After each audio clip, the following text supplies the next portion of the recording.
Thanksgiving is a 2023 horror film directed by Eli Roth and written by Jeff Rendell and Eli Roth. And it stars Patrick Dempsey, Rick Hoffman, Nell Verlaque, Gina Gershon, and a bunch of other people that you don't really know about.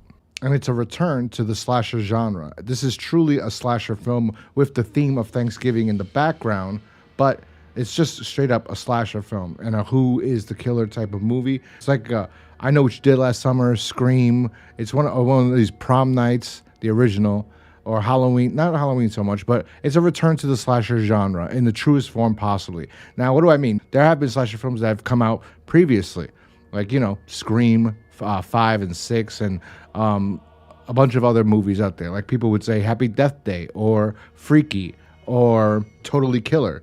Like these are gimmick films that are disguised as a slasher film, or slasher film disguised as the gimmick that they want to pretend they are. Like Happy Death Day is Groundhog Day with a slasher film.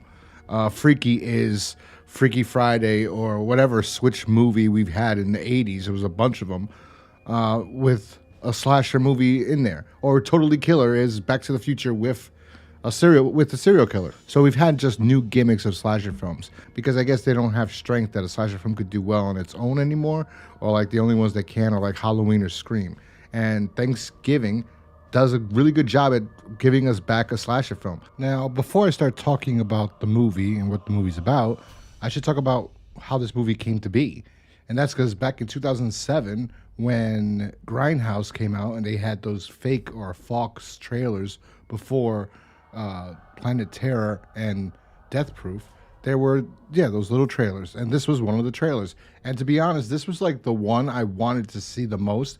I thought it was the coolest. I didn't really care for the other ones. Machete was okay, but really it was this one I wanted to see. I was like, oh my God, and when Machete was announced, I was like, oh great, they're finally going to do this.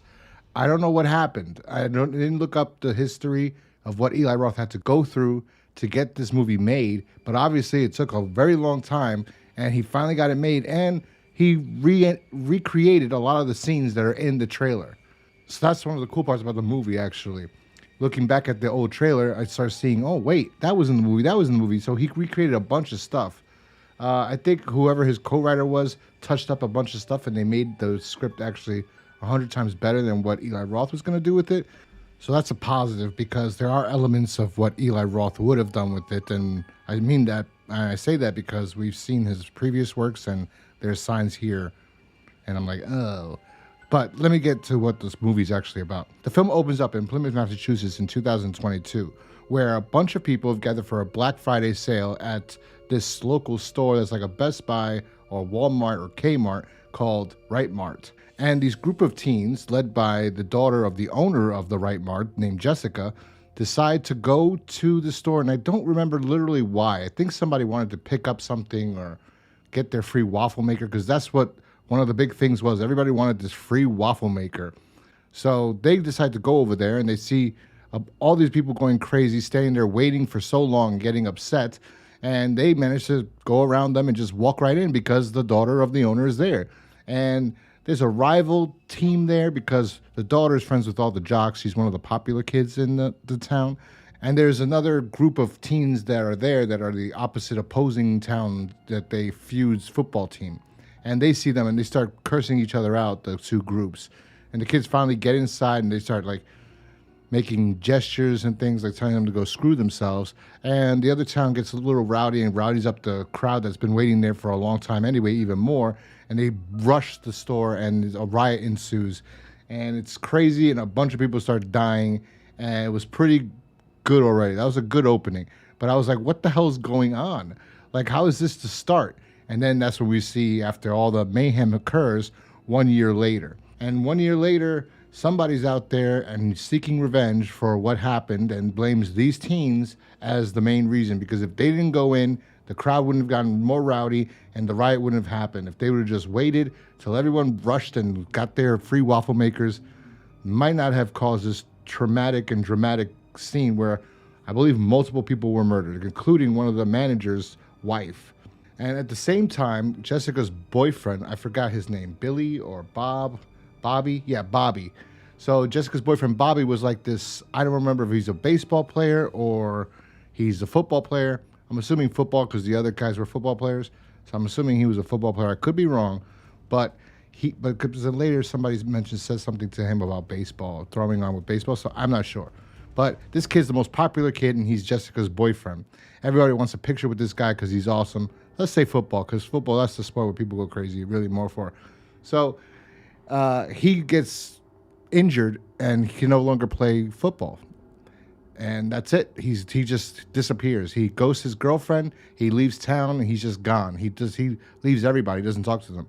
So a year later, all of a sudden, murders start happening, and the kids, a group of teens, get a text with a picture where all their names are tagged on it, and you can see it's a Thanksgiving dinner table with a bunch of plates, and they have name tags in front of all the plates, and they're invited to this. Now, the body of the person that was murdered is found by the police, and they discovered that she was at the riot a year prior, so they believe that this person, and they have footage of him at the store killing her, and he's wearing a John Carver mask, and John Carver is a pilgrim that came over in the Mayflower, and he wrote the Mayflower Compact. So he's wearing this mask, and if Plymouth, Massachusetts is very popular, but everybody wears this mask. It's like the ghost face. You could buy this in any store in the first Scream. So that's what the setup in this one, and everybody could have it, so they don't know who the killer is, but they know he's wearing this mask, and they believe he's seeking revenge for what happened the year prior, which he is. That's why he wants to get these kids. So that's the main idea of the film. Now, what do I think about the overall movie? I really like this film. I really enjoy this a lot. I feel bad that it's not getting as much recognition as it should. It is without a doubt, I think, Eli Roth's. See, it's kind of hard because I do like Hostel a lot, but this is one of his best films ever. It's 100 times better than Cabin Fever. Although, as I was saying earlier, but trying to avoid saying, the only negative part about this movie at all is the dialogue. The dialogue is the only thing that's negative about this film because it's just definitely Eli Roth. And I don't think teens today would talk like that. I don't know any teenagers. But I just don't feel like there's, I don't know.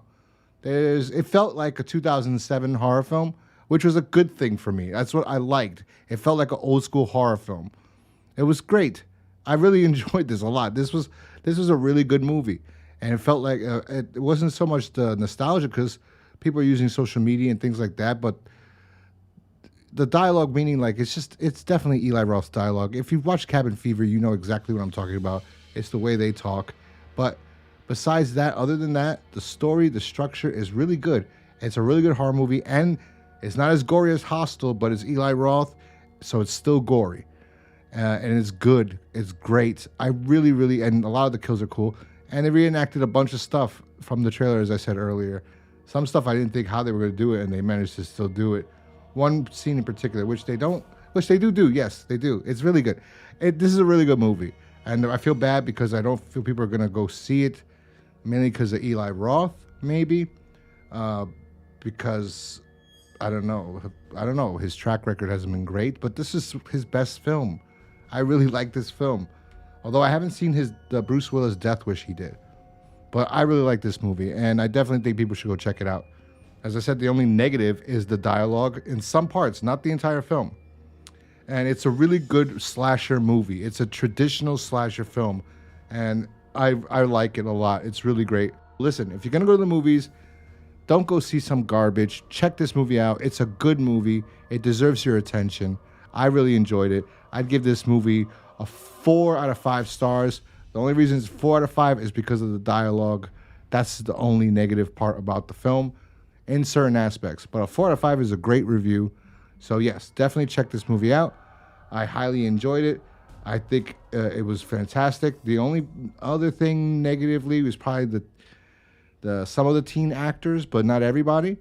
In general, it was great. Patrick Dempsey's great in it. The lead actress that's in here, Nell, or Jessica, I would say, because that's her character's name is Jessica. I don't know how to say this girl's last name anymore. I said it once, and I was, thank God I managed to say it once.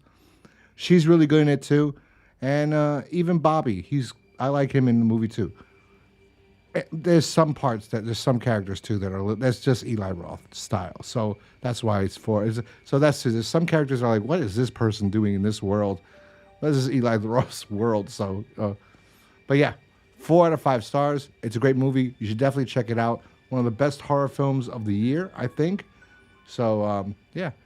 Anyway, if you saw Thanksgiving, let me know in the comment section down below. What did you think about this movie?